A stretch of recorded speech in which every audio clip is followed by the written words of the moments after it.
This is obviously you're taking on a lead role as well as being a producer on this film. How do you find balancing the two of those? Well, I'm not the type of actor who can act without producing, like you can't just put me in any clothes, any words, and have me step in and transform. And I used to be very insecure about that. I used to feel like an imposter because I would watch actors who were just shapeshifters. They could do it in any circumstance. Late last night, something extraordinary happened in federal court. Documents that were supposed to remain sealed, hundreds of pages of sworn testimony containing home addresses, financial details, and deeply confidential information were suddenly available to the public. Not through a hacking incident, not through a leak from some anonymous source, through a filing error so precise, so targeted, that it strains credibility to call it accidental. The attorneys representing Blake Lively and Ryan Reynolds filed an opposition to a sealing motion.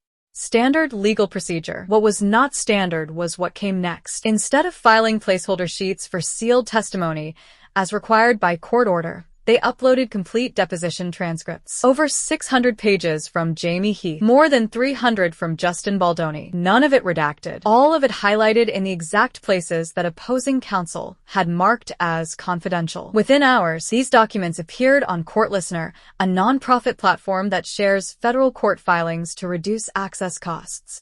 Once there, restriction becomes nearly impossible. The files spread across the internet before anyone could contain them. Home addresses now sit in the public domain. Financial information that all parties fought to protect is now accessible to anyone with an internet connection. This happened despite explicit court orders protecting exactly this type of material. The attorney who filed these documents is Kristen Bender. She has been deeply involved in this case from the beginning. She understands court procedures. She knows the difference between a slip sheet and a full transcript. Yet somehow, only these two depositions, the two containing the most sensitive information about Baldoni and Heath, were filed in complete form. Every other sealed document in the case was handled correctly.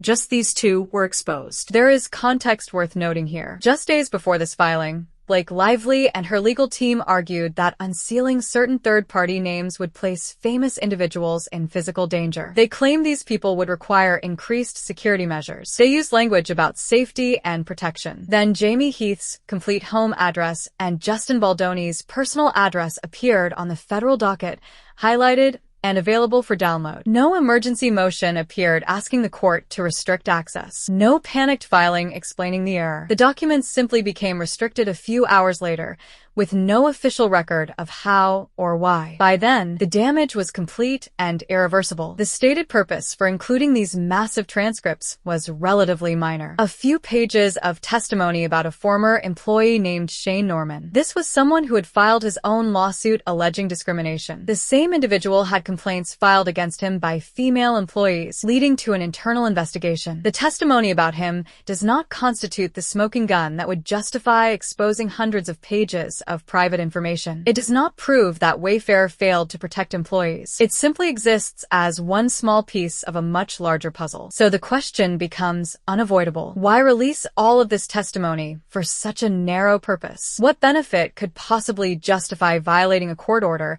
and exposing private addresses to millions of potential viewers? The answer may lie in what else these depositions contain. They paint a picture that neither Blake Lively nor Ryan Reynolds would want widely known. They reveal behavior patterns, pressure tactics, and a level of control that contradicts the public image both have cultivated over years of careful brand management. Justin Baldoni testified about meetings held at Blake Lively's penthouse apartment. According to his sworn statement, she insisted all meetings take place there. She had a specific name for this space. She called it Buckingham Palace. When asked why, Baldoni explained that both she and Ryan Reynolds used this term because, as Blake told him, so many celebrities walked through those doors. This was not a casual joke. This was how they referred to their home office, a space where Blake apparently believed the concentration of famous visitors warranted comparison to British royalty. During one of these meetings, Baldoni shared something deeply personal. He told Blake that he had prayed to her deceased father. This happened at Buckingham Palace in the context of their professional relationship. It reveals the level of vulnerability he was willing to show,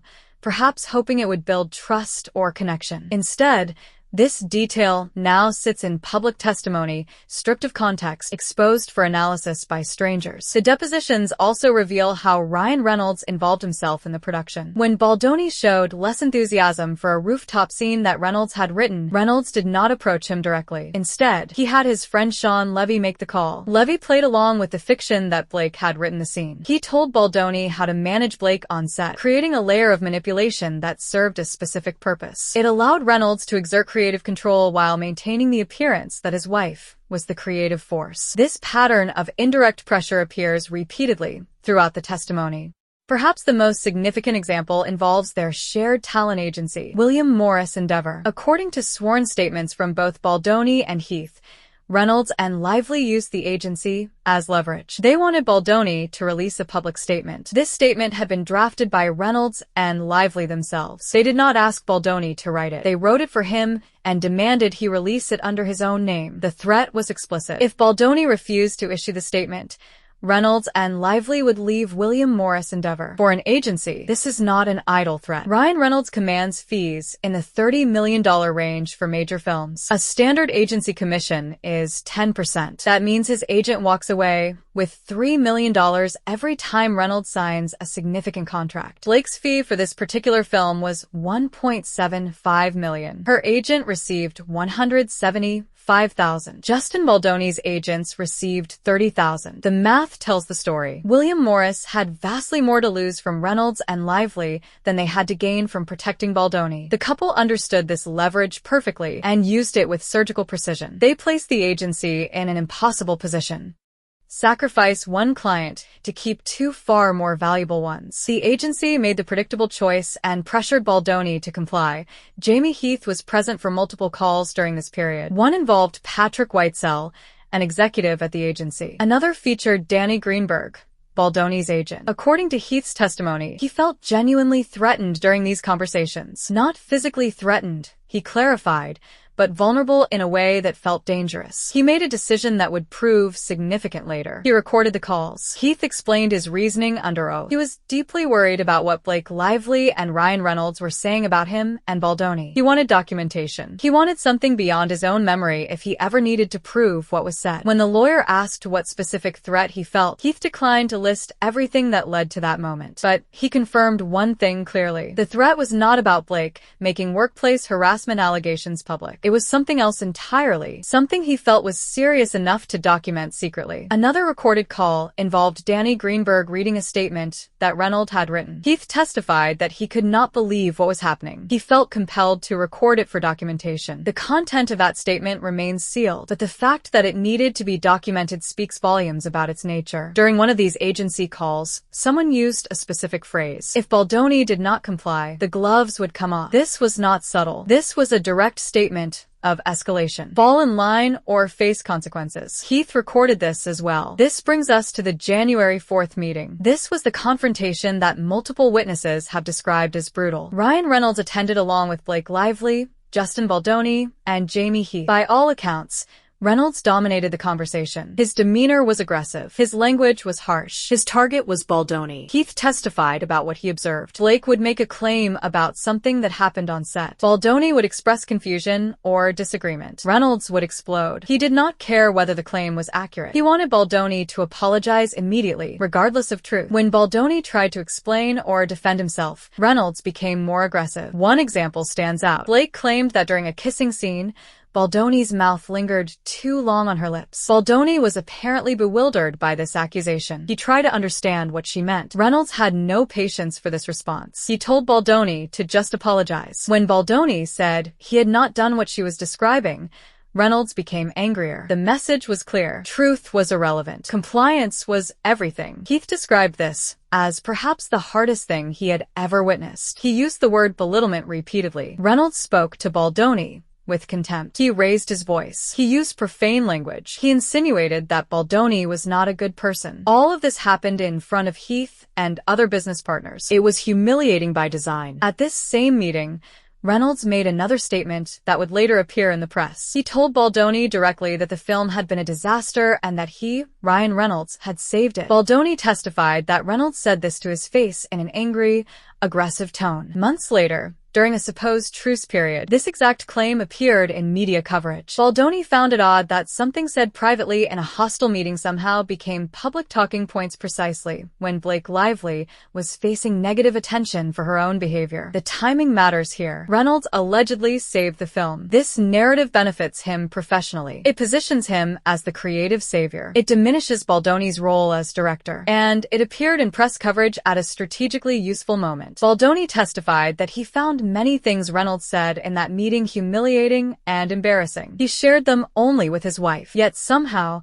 the one claim that elevated Reynolds appeared publicly. There is another story within this testimony that deserves attention. It involves Dwayne Johnson, known professionally as The Rock. According to Baldoni's sworn statement, he was on a call with his crisis management team. Stephanie Jones was on that call. She is a veteran publicist with decades of industry experience. During this conversation, Baldoni shared some of his difficulties working with Blake Lively. He described conflicts and challenges. Jones responded protectively. She made statements about Lively and Reynolds that Baldoni declined to repeat on the record. But he did mention one specific thing. Jones said that Ryan Reynolds had terrorized The Rock. She referenced something about a letter. She indicated they had refused to do press together. She spoke as someone with inside knowledge, claiming she represented Johnson and had direct experience with Reynolds' behavior. Baldoni testified that this felt like industry gossip. Jones was essentially telling him that everyone has bad experiences with Blake Lively. She was being a mama bear, as he described it. The message was to push through, get the film finished, and move on. The implication was that Lively's difficult reputation was well known among industry professionals. Jones also gave Baldoni feedback about specific incidents on set. He had asked a trainer about Blake's weight before filming a scene where he needed to lift her. He explained this was because of his back condition. He needed to prepare properly. The trainer apparently told Blake about the conversation. She confronted Baldoni about it. This became what he described as a big thing. When he told Jones the story,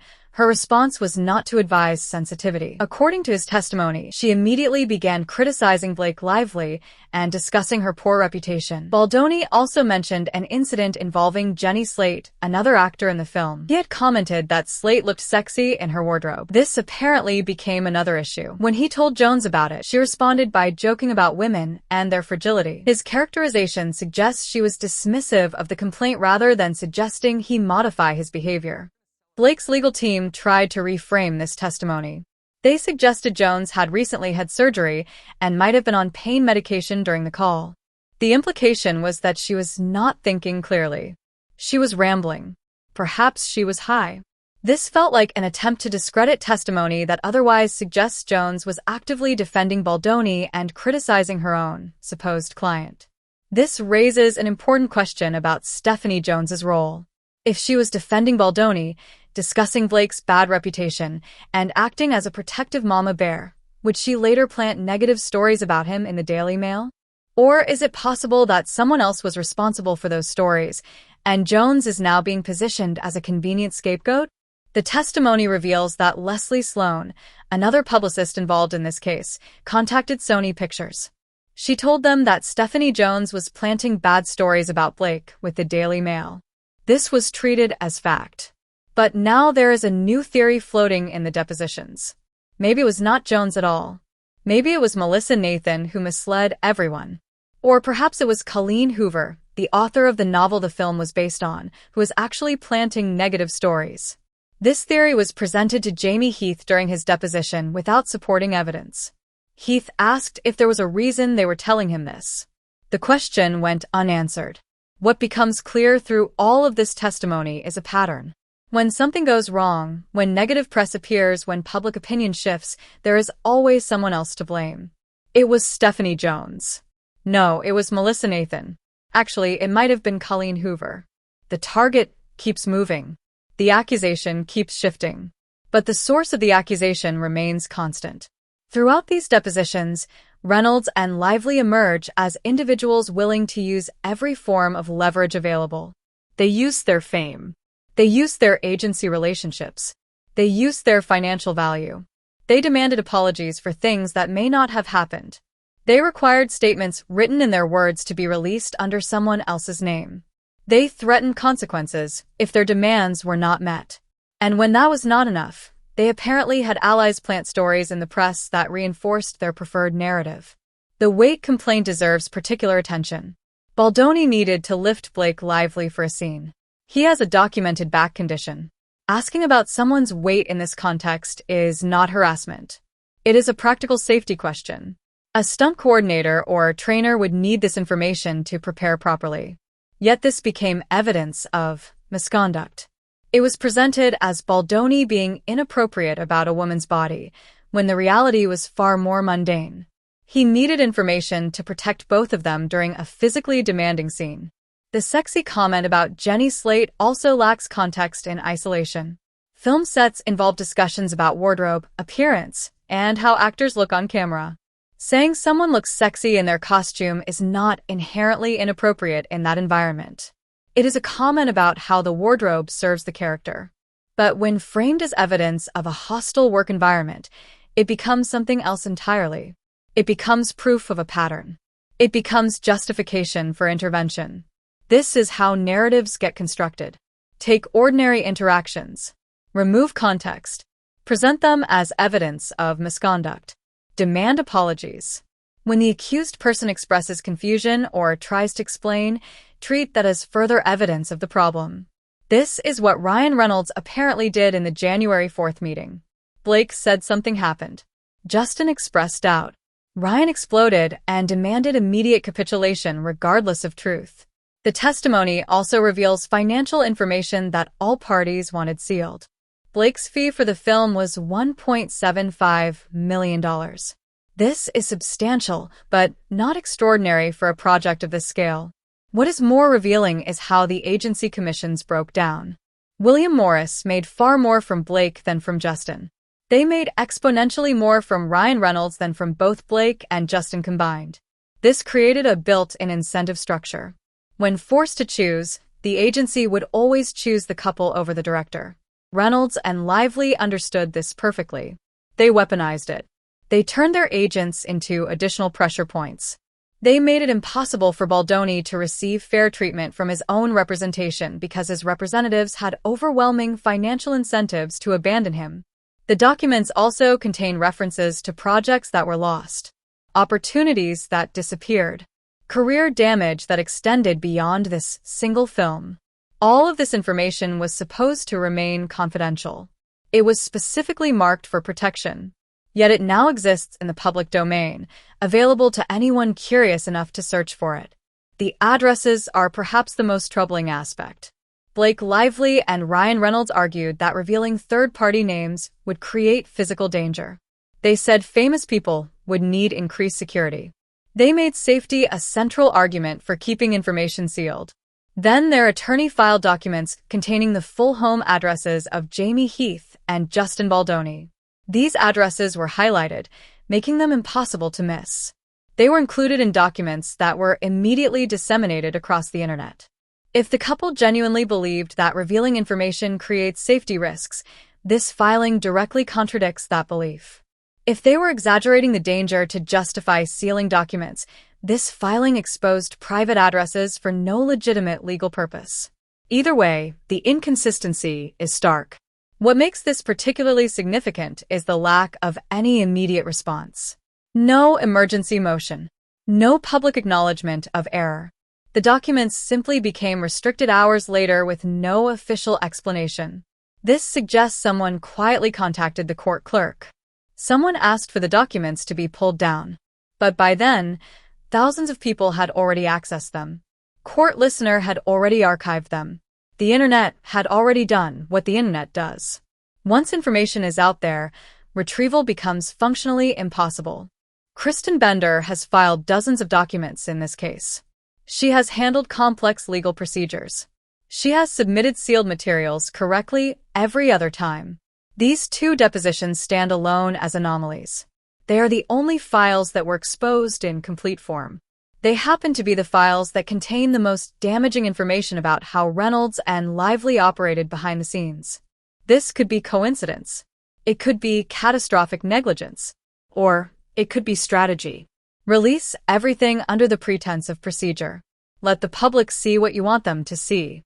If anyone objects, claim it was an accident. By the time the court restricts access, the damage is done and irreversible. The testimony we have access to represents only cross-examination. These are questions designed to support Blake Lively's legal claims. These are attempts to prove that Baldoni created a hostile work environment. They are efforts to show that his crisis management team planted stories. They are meant to demonstrate a pattern of misconduct. Yet even through this filtered lens, even with questions specifically crafted to help Blake's case, the testimony creates serious problems for Reynolds and Lively. It shows them using intimidation. It shows them demanding false apologies. It shows them leveraging their fame and fortune to pressure someone with far less power. It shows them involving third parties like Sean Levy in elaborate manipulations. It shows them threatening their agency with departure if their demands are not met. And this is just the cross-examination. We have not seen the direct testimony. We have not seen Baldoni and Heath answering questions from their own attorneys. We have not seen them tell their story without interruption or hostile framing. If the cross-examination is this revealing, the direct testimony must be significantly more so. Sony Pictures wants these documents sealed. William Morris Endeavor wants these documents sealed. Now we understand why.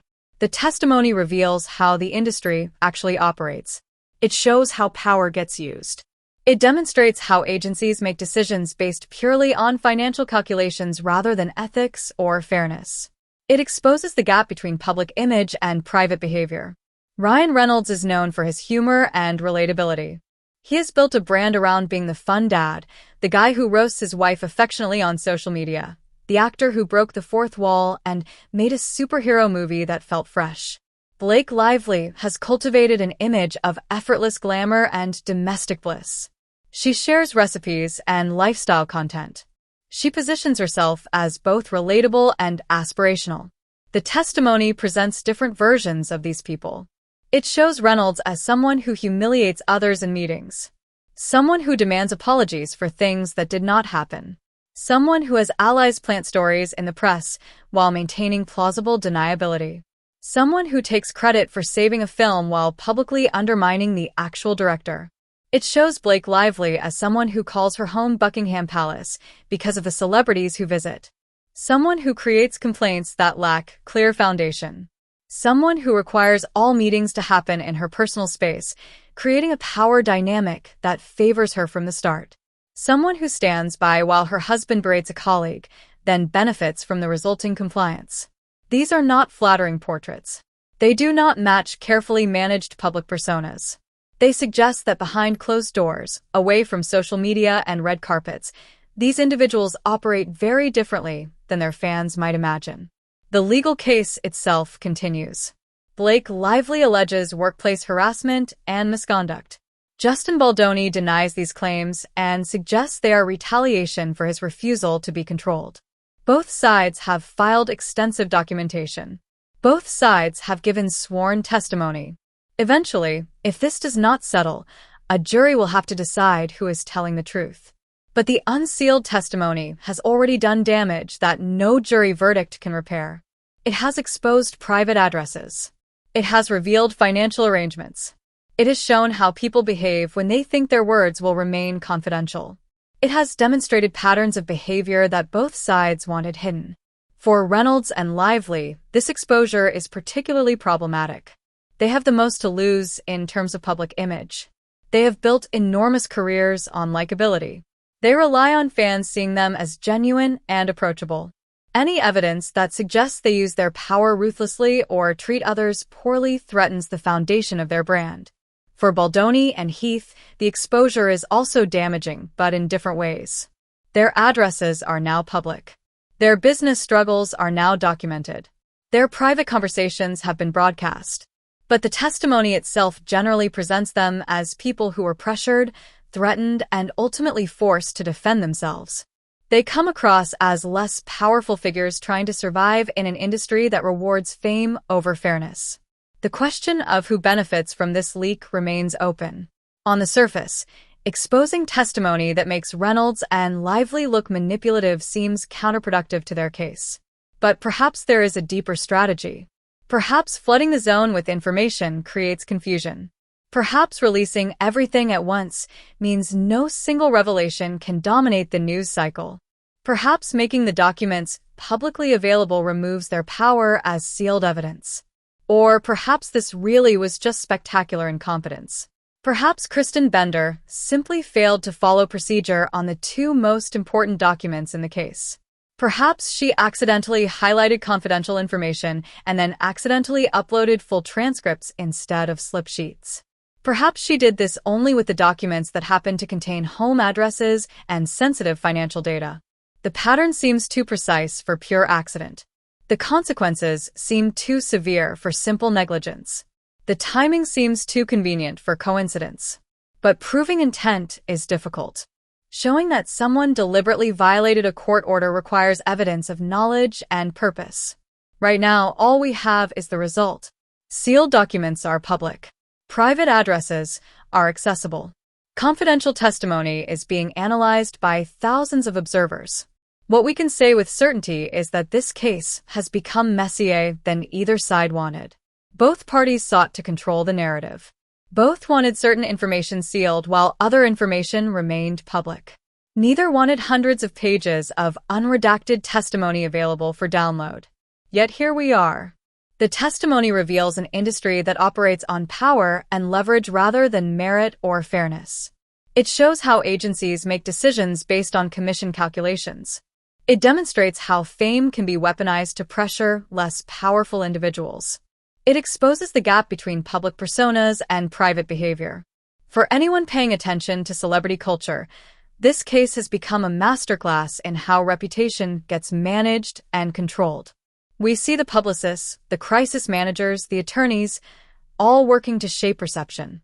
We see how stories get planted. We see how theories get floated without evidence. We see how blame gets shifted strategically. We also see the limits of control.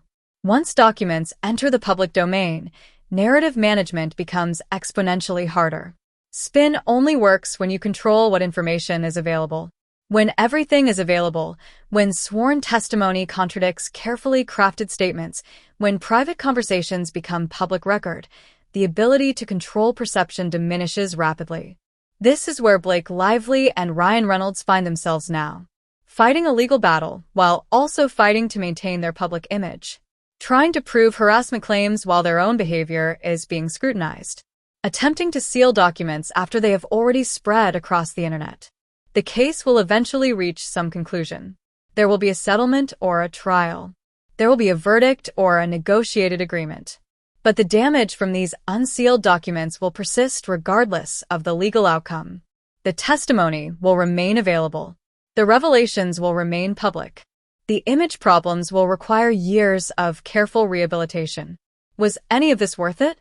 Did exposing Jamie Heath's address serve some legal purpose that justifies the violation? Did making Justin Baldoni's home location public advance Blake Lively's harassment claims in a meaningful way? Or was this simply a move in a larger game, one where collateral damage is accepted as long as the ultimate goal is achieved? These questions are worth considering as this case continues to develop and more information becomes available. The story is far from over.